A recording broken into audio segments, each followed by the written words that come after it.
Nick Langworthy. Nick, good to see you. Cuomo has built up an arsenal of political support over the past decade in office.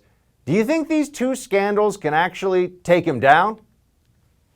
Well, thanks for having me back, Buck. I do think that the governor is not going anywhere on his own. He will not resign. He does not have it in him to resign. It requires someone to have shame. The one unspoken rule in Albany that people haven't is now come to the surface is that everybody hates Andrew Cuomo, whether you're a Democrat or Republican. You don't want to deal with him. He's a bully. He's someone that will do anything or run over anyone to get his own way. So he has virtually zero allies coming to his defense at this time.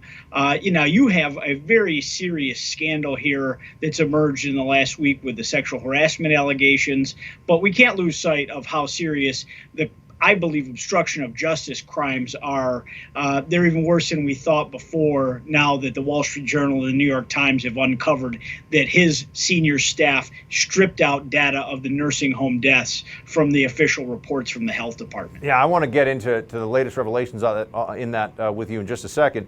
But I want to ask, what would it require to get rid of him through the impeachment process? What would have to happen there with the New York State legislature? He'd have to have many more defections within the Democrat Party. Our Senate Democrat leader, Andrea Stewart-Cousins, today came out and said, well, if there's one more sexual harassment accuser, he's probably should resign. How many does it take? Is it 3? Is it 4? That's really what's so ridiculous about the hypocrisy that the Democrats are showing here. Andrew Cuomo the process worked very similar to the federal government. You need articles of impeachment to come through the Assembly, and then the Senate serves as a jury.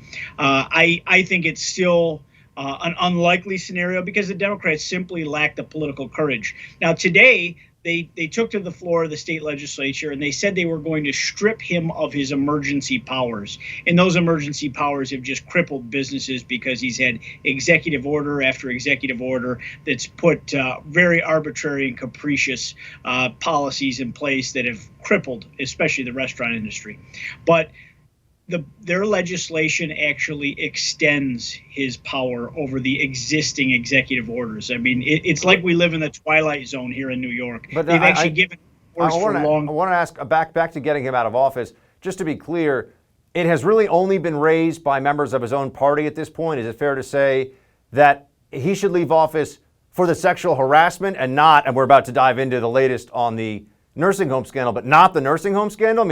Is it the position from what we're seeing of New York State Assemblymen on the Democrat side that the sexual harassment stuff is worse than the nursing home stuff? To the Democrats, yes. Wow. You got nary a peep out of the Democrats that run the state legislature about the nursing home scandals. They said that we were playing politics with the situation, and they were, mostly coming to his defense. It's only since the sexual harassment allegations have come forward that these Democrats now all of a sudden have a different mindset. And there's been some calls for impeachment and a few calls for resignation, but certainly not from the most powerful among them.